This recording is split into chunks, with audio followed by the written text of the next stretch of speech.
Oke teman-teman, di sini saya akan menjelaskan mengenai pengenalan jaringan komputer. Jaringan komputer atau JARCOM adalah sekumpulan komputer yang saling terhubung dan berkomunikasi untuk mencapai tujuan tertentu. Misalnya, berbagi sumber daya dan berinternet. JARCOM mendukung kita untuk mempelajari hal-hal yang baru. Misalnya dengan berinternet, kita dapat mencari materi kuliah, download lagu, berita, dan informasi lain yang ingin kita cari. Kita sekarang berdiri di critical turning point dalam penggunaan teknologi untuk memperluas dan memberdayakan human network. Globalisasi internet berkembang dengan sangat cepat lebih dari yang orang bayangkan. Cara di mana interaksi sosial, komersial, politik, dan pribadi terjadi. Metode yang digunakan untuk berbagi gagasan dan informasi terus berubah dan berkembang. Sedangkan human network terbatas pada percakapan tatap muka. Terobosan media terus memperluas jangkauan komunikasi kita. Dari mesin cetak ke televisi, setiap pembangunan baru telah diperbaiki dan ditingkatkan untuk komunikasi manusia.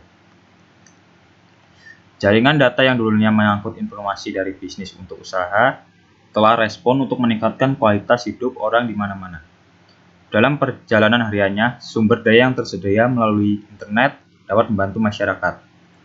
Yang pertama, memutuskan apakah cuaca hari ini baik atau tidak, menemukan rute yang paling dekat ke tujuan kita, menampilkan cuaca dan video lalu lintas, memeriksa saldo bank dan membayar tagihan secara elektronik, menerima dan mengirim email. Revolusi komunikasi komputer.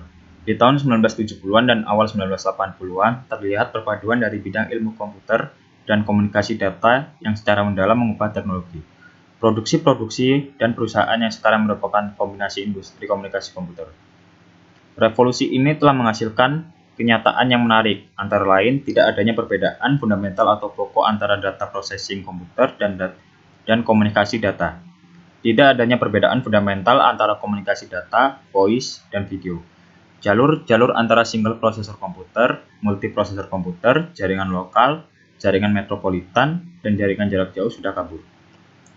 Tujuan jaringan komputer, membagi sumber daya, contohnya, berbagi pemakaian printer, CPU, memori, dan hard disk.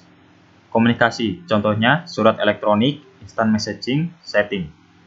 Akses informasi, contohnya, web browsing. Manfaat jaringan komputer, resource sharing, dapat saling bagi dan dapat bertukar data antar sistem jaringan komputer. Menghemat uang, dapat saling berbagi pemakaian resource yang mahal. Reliabilitas tinggi, dapat memiliki sumber-sumber alternatif persediaan. Sekian dan terima kasih.